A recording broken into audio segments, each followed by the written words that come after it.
பல்வேறு குழப்பங்கள் இருக்கு. ஒரு சிஸ்டம் ஏற்கனவே கவுண்ட் பண்ணப்பட்ட சிஸ்டம் 3 மாசம் கழிச்சு எப்படி ஒர்க் பண்ணாம போகும்? எல்லாமே ஒர்க் பண்ணி முடிஞ்ச சிஸ்டம் வந்து திரும்பி டெஸ்ட் பண்ணும்போது ஒர்க் பண்ணல அப்படின்னா எலெக்ஷன் கமிஷனுடைய தகுதித்தங்கள் தெரிகிறது. எங்க வந்து ஹேச்சிங் நடக்குது, கண்டிஷனுக்கு ஒரு சிக்னல் கொடுத்தா இந்த சின்னம் இத்தனை பர்சன்டேஜ் இதை நம்புன்னு சொன்னா இதை நம்புறதுக்கு முட்டாள்களா? விவிபேட் ஸ்லிப்பே என்ன 200ல இருந்து 300 பூத் இருக்கு. இதுல 5 மட்டும் தான் அவங்க எண்ணுவாங்களாம். நீங்க வந்து ஆல்ரெடி ஹேட்ச்டு இவிஎம் கொண்டாந்து கவுண்டை எத்தனை வட்டம் பிரஸ் பண்ணாலும் அதே ரிசல்ட் தான் வரும்.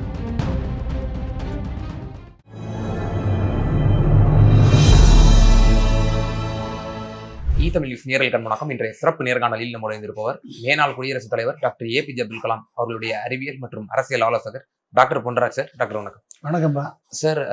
இந்த இவிஎம் சம்பந்தமான பல பிரசன்டேஷன்ஸ், பொதுமக்களுக்கான விழிப்புணர்வு, சட்ட போராட்டம்லாம் நீங்க நடத்திட்டு வரீங்க. இந்த குளத்தூர் விவகாரம் தொடர்ந்து சர்ச்சைக்குரிய ஒரு விவகாரமாக பார்க்கப்பட்டு வருது. 14 இயந்திரங்கள் ஏற்கனவே அவங்க முறையிட்டு இருந்த அடிப்படையில் நேற்று தினம் அந்த ஆய்வு முடிஞ்சிருந்தது. 5 கருவிகளில் பல ஆட்சேபனைகள் இருக்குன்ற மாதிரி டிஎம்கே தரப்புல சொல்லியிருக்கிறாங்க. வழக்கறிஞர் என்ஆர் இளங்கோ அவர்கள் சட்ட ரீதியாகவும் நாங்கள் அணுக போறோம் அப்படின்ற மாதிரி சொல்றாங்க. இதனுடைய பின்னணி என்ன சார்? திரு என்ஆர் இளங்கோ வந்து என்னென்ன பிரச்சனைகள் இருக்கு, பிசிக்கலா என்ன பிரச்சனைகள் இருக்கு என்பதை ஆய்வின் மூலமாக வெளிப்படுத்தியிருக்கிறார்.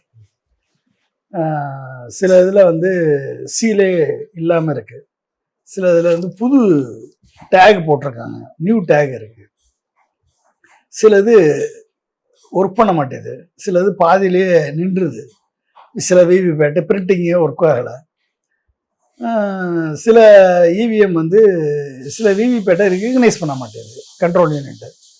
இப்படி பல்வேறு குற்றச்சாட்டுகளை வந்து திரு என்ஆர் இளங்கோ தனது ஆய்வின் மூலமாக கண்டறிந்து ஒட்டுமொத்தமாக இந்த பல்வேறு குளறுபடிகளுக்கு உள்ளானத இயந்திரங்களாக இந்த இயந்திரங்கள் குளத்தூர் கான்ஸ்டுவன்சியில் பல்வேறு குழப்பங்களுக்கும் குளறுபடிகளுக்கும் காரணமாக இருக்கிறது என்பதை வெளி உலகத்திற்கு அனௌன்ஸ் பண்ணியிருக்கார். தனது ப்ரொட்டஸ்ட்டை 18 கேள்விகளாகவும் அவர் ஃபைல் பண்ணியிருக்காரு. அது மட்டும் இல்லாமல் எழுத்தின் மூலமாகவும் இதிலிருந்து நாங்கள் வெளியேறுகிறோம் என்று, இந்த ஆய்வில் இருந்து நாங்கள் வெளியேறுகிறோம் என்று எழுத்தின் மூலமாகவும் எழுதி கொடுத்திருக்கிறார். அப்போ வந்து இதில் ஒரு நம்பகத்தன்மை இல்லை. அப்போ பிசிக்கல் வெரிஃபிகேஷன்லேயே இது ஃபெயிலியர்.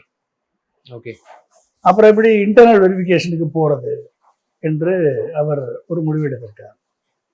நான் என்ன கேட்குறேன் அப்படின்னா வந்து ஃபிசிக்கல் வெரிஃபிகேஷனில் ஃபஸ்ட்டு ஃபெயிலியர் ஆகுது. பல்வேறு குழப்பங்கள் இருக்கு.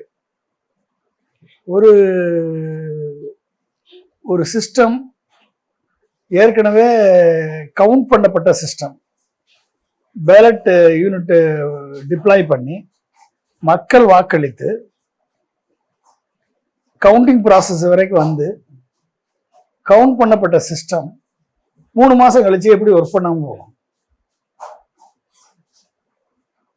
Okay, it's a full proof system.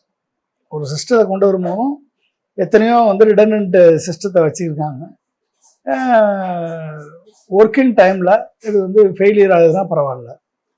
எல்லாமே ஒர்க் பண்ணி முடிஞ்ச சிஸ்டம் வந்து திரும்பி டெஸ்ட் பண்ணும்போது ஒர்க் பண்ணல அப்படின்னா இது வந்து எந்த அளவிற்கு இவர்களது தகுதித்தங்கள் வெளியே தெரிகிறது, எலெக்ஷன் கமிஷனுடைய தகுதித்தங்கள் தெரிகிறது என்பது நல்லா புரியுது. இது ஒன்று.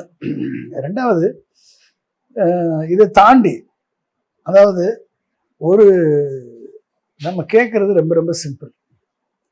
என்ஆர் இளங்கோவும் திரு மு.க. ஸ்டாலின் அவர்களும் இவிஎம்ல பேட்ச் ஒழுங்கா ஒட்டியிருக்கா, இவிஎம் எல்இடி டிஸ்பிளே கரெக்டா இருக்கா, இவிஎம்ல ஸ்க்ரூ ஒழுங்கா பண்ணியிருக்கானா, இவிஎம்ல பெயிண்ட் அழியாம இருக்கா இப்படின்னு பாக்குறதுக்கா போறாங்க? அங்க எதுக்குங்க போறாங்க?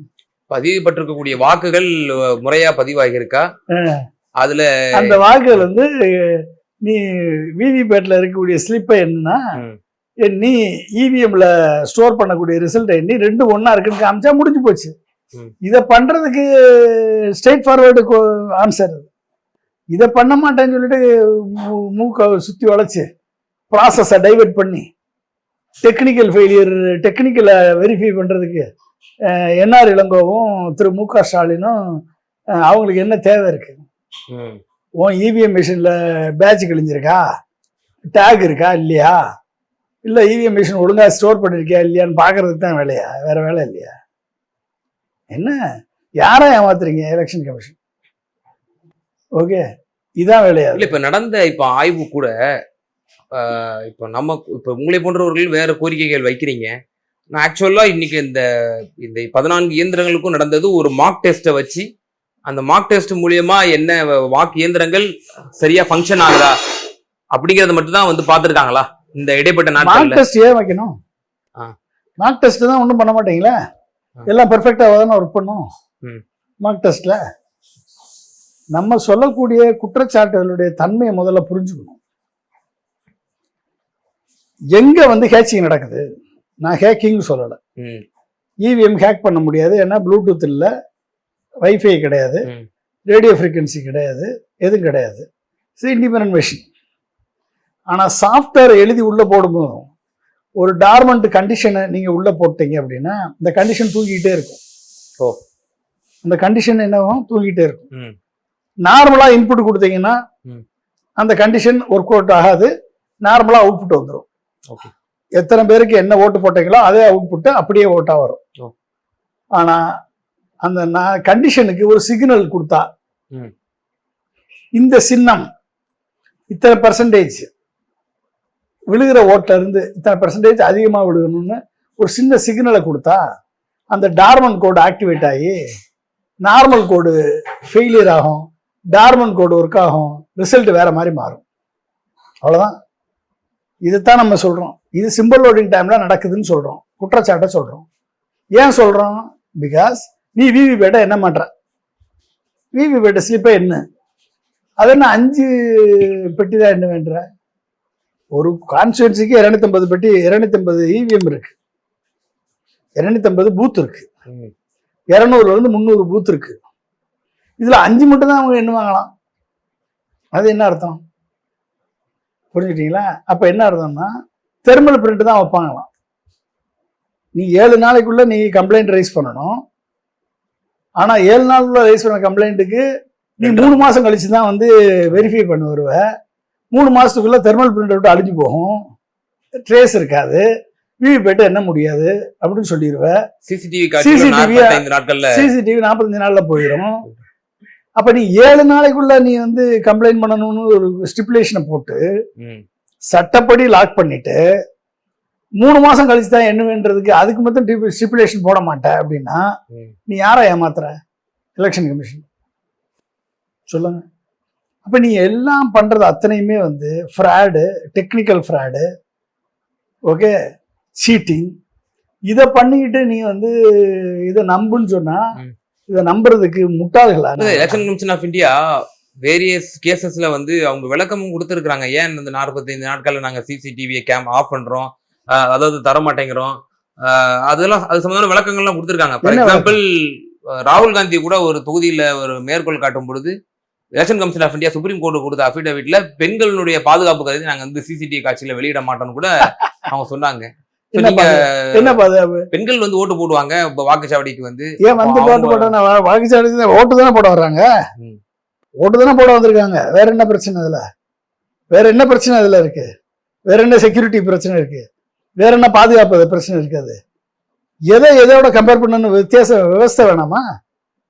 ஓட்டு தானே போட வந்திருக்காங்க, ஓட்டு தானே போடுறாங்க. இங்க இத்தனை பேர் மக்கள் மத்தியில ஓட்டு தானே போட வந்திருக்காங்க. அப்ப அத சிசிடிவில எடுக்கிறது காட்டுறது பாக்குறது குற்றம்னா எடுக்கிறது குற்றமா இல்லையா? அதை விட பாதுகாப்பு, அதை பார்த்தா பாதுகாப்புக்கு குறைபாடு. அப்படி ஏன் எடுத்த? எதுக்கு சிசிடிவில எடுத்த நீ? இந்த கேள்வி வருமா இல்லையா? என்னங்க இது? கொஞ்சமாவது காமன் சென்ஸ்ன்னு ஒண்ணு வேணாமாங்க? நீ சொல்றதுல ஏதாவது காமன் சென்ஸ்? இப்ப நடந்திருக்கக்கூடிய ஆய்வுலயே கூட இந்த ஆய்வு நடத்தினதே வேஸ்ட் அப்படிங்கிறது தான் உங்களை போன்றவங்களோட வாதமா ஆமா இருக்கு. வேஸ்ட். இப்ப இந்த சிஸ்டத்துக்குள்ளேயே இவங்க ரெண்டு ஃபைட் பண்ணிட்டு இருக்காங்கிறது அப்போ உங்களுடைய பிரதான கேள்வி ஆமா, இருக்கணும். குண்டு திமுக மீதான குண்டு கேள்வி. செட்டில குதிரை ஓட்டுறீங்கன்னு அர்த்தம், வேற ஒண்ணும் இல்ல. இதுல எந்த ரிசல்ட் வராது. நீங்க வந்து ஆல்ரெடி ஹேட்ச்டு இவிஎம் கொண்டாந்து கவுண்டை எத்தனை வட்டம் ப்ரெஸ் பண்ணாலும் அதே ரிசல்ட் தான் வரும். ஓ. கவுண்ட் பண்ற அன்னைக்கு, கவுண்டிங் டே அன்னைக்கு ப்ரெஸ் பண்ண அதே ரிசல்ட் தான் 3 மாசம் கழிச்சு ப்ரெஸ் பண்ணாலும் அதே ரிசல்ட் தான் வரும். அதுல எந்த மாற்றமும் இருக்காது. சரி, அதைத்தான் இவங்க ஃபர்ஸ்ட் ப்ராசஸா காமிக்கிறாங்க. சரி, எரேஸ் பண்ணிட்டு திரும்பி போடும்போது என்ன ஆகும்னா மார்க் போல் கண்டக்ட் பண்ண சொல்றாங்க. 500 ஓட்டுல இருந்து 1400 ஓட்டு வரைக்கும் நீங்க போட்டு பாத்துக்கோங்கன்னு சொல்றாங்க. அப்பயும் என்ன பண்ணுவோம்னா இவிஎம் பெர்ஃபெக்டா ஒர்க் பண்ணும். ஏன்னா அப்ப வந்து இவங்க வந்து சிம்பிள் லோடிங் டைம்ல இந்த சின்னம் ஜெயிக்கணும்னு சொல்ல மாட்டாங்க. ஓ. வெறும் சிம்பிளை மட்டும் லோட் பண்ணுவாங்க. அப்பயும் பெர்ஃபெக்டா ஒர்க் பண்ணும். அப்ப முடிஞ்சு போச்சா? ஒரு எலெக்ஷன் கமிஷன் அவ்வளவு தூரம் முட்டாளா? தன்னுடைய லூப் ஹோல, தன்னுடைய வல்னரபிலிட்டிய, தான் பண்ண தவற எல்லாரும் புரிஞ்சுக்கிற மாதிரி ஓப்பனா எக்ஸ்போஸ் பண்ணி காமிப்பானா எலெக்ஷன் கமிஷன்? அது கூட தெரியாம அவன் முட்டாள உட்காந்துருக்கான், முட்டாள அவங்க உட்காந்துருக்காங்க இல்லையே. அவங்க ரொம்ப விவரமான ஆளுங்க, ரொம்ப அறிவார்ந்த ஆளுங்க. எதை காமிக்கணுமோ அதை தான் காமிப்பாங்க. தனக்கு தானே பிரச்சனை வர்றதை காமிப்பான அவனாவது சொல்லுங்க. அப்ப வந்து அந்த ப்ராசஸே தப்புன்னு நான் சொல்றேன். நான் சொல்றேன் வேற ஒன்றும் இல்லை. இப்ப லீகலா இருக்கக்கூடிய ஆப்ஷன் தான் என்ன இப்போ டிஎம்கே தரப்புக்கு? ஒரு அவர் ஆப்ஷன் கிடையாது. 100% விவிபேட் ஸ்லிப்பை எண்ணிய காமிங்க. இப்ப நீங்க சொல்றீங்க தெர்மல் பிரிண்ட்னு சொல்றீங்க. தேர்தல் முடிஞ்சு 3 மாசத்துக்கு மேல அத முடியாது போச்சு. இப்ப அது அந்த பேப்பரோட நிலை என்னன்னு தெரியாது. ஏன் 3 மாசம் என்ன இது செவ்வாய் கிரகத்துக்கு ராக்கெட் விட்டுட்டு இருந்தாங்களா எலெக்ஷன் கமிஷனு? 3 மாசம் ஏங்க எலெக்ஷன் கமிஷன் செவ்வாய் கிரகத்துக்கு ராக்கெட் விட்டுட்டு இருந்தானா? சொல்லுங்க, என்ன பண்ணிட்டு இருந்தான் 3 மாசம்? 45 நாளைக்குள்ள சிசிடிவி கேமரா அழிஞ்சு போகும்ல. தெர்மல் பிரிண்ட் பாதுகாக்க வேண்டிய பொறுப்பு யாருடைய பொறுப்பு? உன்னுடைய பொறுப்பு தானே. தெர்மல் பிரிண்டரை ஏன் சூஸ் பண்ண? நீ 1000 ஓட்டு பிரிண்ட் பண்றதுக்கு ஏன் ஒரு லேசர் பிரிண்டர் சூஸ் பண்ண முடியாதா? என்ன ஹீட் ஆயிருமா? ஏன் வேகமா பிரிண்ட் ஆகாதா? ஏன் தெர்மல் பிரிண்டர் பேர்ல லேசர் பிரிண்டர் போட்டா இந்தியாவோட சொத்தே காலி ஆயிருமா?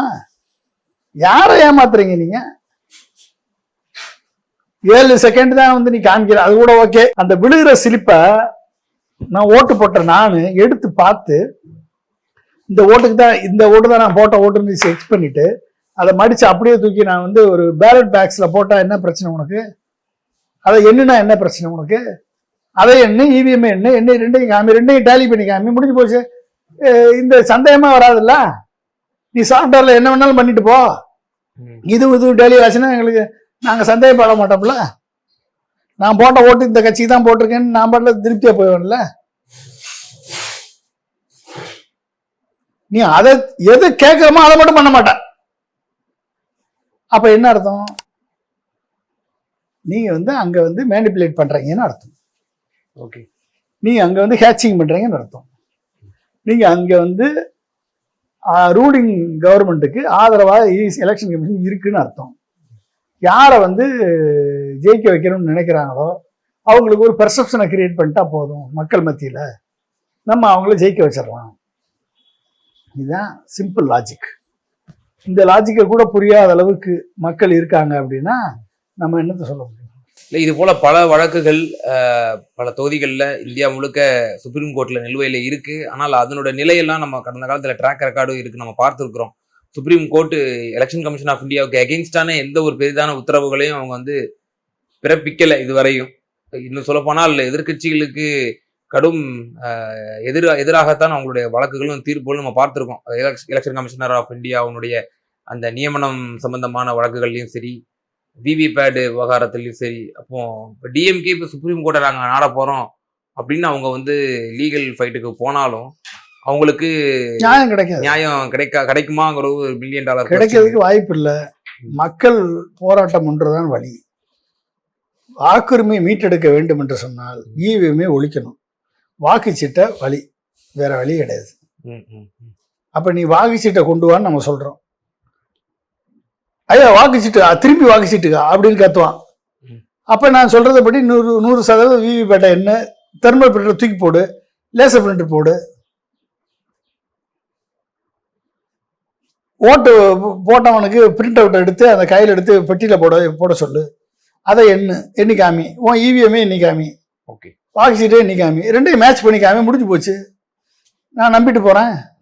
சார் இப்போ நீங்க ஒரு நீண்ட காலமா இதை ஆய்வுக்கு உட்படுத்தி நீங்க தொடர்ந்து இதை நீங்க பேசிட்டு வர்றங்கிற அடிப்படையில கொளத்தூர்ல என்ன மாதிரியான மால் பிராக்டிஸ் நடந்திருக்க வாய்ப்பு இருக்குன்னு சொல்லி நீங்க வந்து அனலைஸ் பண்ணி உங்களுக்கு வரக்கூடிய ஏங்க ஒரு முன்னாள் முதலமைச்சர் கொளத்தூர்ல இதுவரைக்கும் பண்ணாத அளவுக்கு சாதனைகள் பண்ணியவர், அவ்வளவு நலத்திட்டங்களை கொடுத்தவர், அவ்வளவு இன்ஃப்ராஸ்ட்ரக்சரை கிரியேட் பண்ணி கொடுத்தவர், கல்வியிலே, மருத்துவத்தில், இண்டஸ்ட்ரியில், ரெக்ரியேஷனில் அவ்வளவு நலத்திட்டங்களை மக்களுக்கு செஞ்சவர்.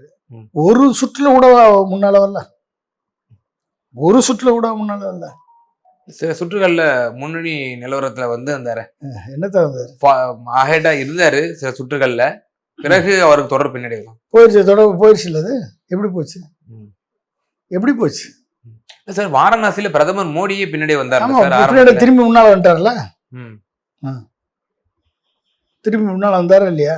அயோத்தியால ஃபைசலாபாத்ல பாஜக தோல்வி அடைஞ்சிச்சு சார், சமாஜ்வாதி கட்சியாண்ட. அப்போ ராமர் கோவில கட்டி இருக்கிறாங்க, அப்ப அந்த தொகுதியிலேயே தோற்கிறாங்கல்ல பாஜக. ஆமா, அந்த தொகுதியில தோக்குறாங்க அப்படின்னா வந்து உத்தரப்பிரதேச வந்து நம்ம ராமர் கோவில கட்டிட்டோம், அங்க ஒண்ணுமே பண்ண தேவையில்லை, மக்கள் ஓட்டு போட்டுறாங்க நம்பினாங்க, அங்க ஒண்ணுமே பண்ணாம விட்டுட்டாங்க, தோத்துட்டாங்க, முடிஞ்சு போச்சு, அவ்வளவுதான். இவிஎம் டச் பண்ணாம விட்டாங்க, தோத்துட்டாங்க. இவிஎம் டச் பண்ணியிருந்தாங்கன்னா ஜெயிச்சிருப்பாங்க, அவ்வளவுதான். பிரசாந்த் கிஷோர்லாம் ஒரு ஆளான்னு நினைச்சு இவிஎம் டச் பண்ணாம விட்டாங்க, ஜெயிச்சிட்டாரு அந்த ஆளு. இல்லைன்னு ஜெயிச்சிருப்பாரா பிரசாந்த் கிஷோர் இடைத்தேர்தலில்? சொல்லுங்க. 4% வாங்கின பொது தேர்தலில் 4% வாங்கின பிரசாந்த் கிஷோர் இடைத்தேர்தலில் எப்படி ஜெயிச்சாரு? இடைத்தேர்தலில் ஜெயிச்ச வரலாறுலாம் இருக்குல்ல தமிழ்நாட்டிலேயே. எப்படி திரு டிடிவி தினகரன் அவர்கள் ஆர்கே நகர்ல வந்து வெற்றி பெற்றாரு. ஆனால் அதன் பிறகு வந்த பொது தேர்தல்கள்லயோ பெரிதாக அவருடைய பெர்ஃபார்மன்ஸ் வந்து நம்ம பார்க்கல, அமமுகவோட பெர்ஃபார்மன்ஸ். அப்ப அது போல ஒரு எக்ஸம்ஷனலா இடைத்தேர்தல் என்பது வேறு, பொது தேர்தல் என்பது வேறுங்கிற ஒரு தெளிவான ஒரு பார்வை நம்ம சொல்லிக்கலாம், அப்படி சொல்லிக்கலாம், சொல்லி நம்மளை தேத்திக்கலாம், வேற ஒன்றும் இல்லை. இப்படி எல்லாம் பேசணும்ல, உங்களுக்கு வாய்ப்பு கொடுக்கணும்ல. பார்த்தானே நீங்க இவிஎம் நம்புவீங்க, ஒட்டு மொத்தமா எங்க வச்சு ஆப்படிக்கணுமோ அங்க ஆப்படிப்பான் இவிஎம் வச்சு, எங்கெல்லாம் விட்டு கொடுக்கணுமோ அங்கெல்லாம் விட்டு கொடுத்துருவாங்க, அவ்வளவுதான். அப்போ நம்மள மாதிரி ஆளுங்கள்லாம் வந்து அப்படி நடந்துச்சு இப்படி நடந்துச்சு இந்த ரெஃபரன்ஸ் சொல்லணும்ல, அதுக்கு வந்து அவங்க விட்டு வைக்கணும்ல, அந்த அளவுக்கு விவரம் இல்லாதவர்களா அவர்கள். நிச்சயமா சார், பல்வேறு விவகாரங்களை நேரில் ரொம்ப தெளிவாக உங்களோட கருத்துக்களை பண்ணீங்க, ரொம்ப நன்றி. நன்றி.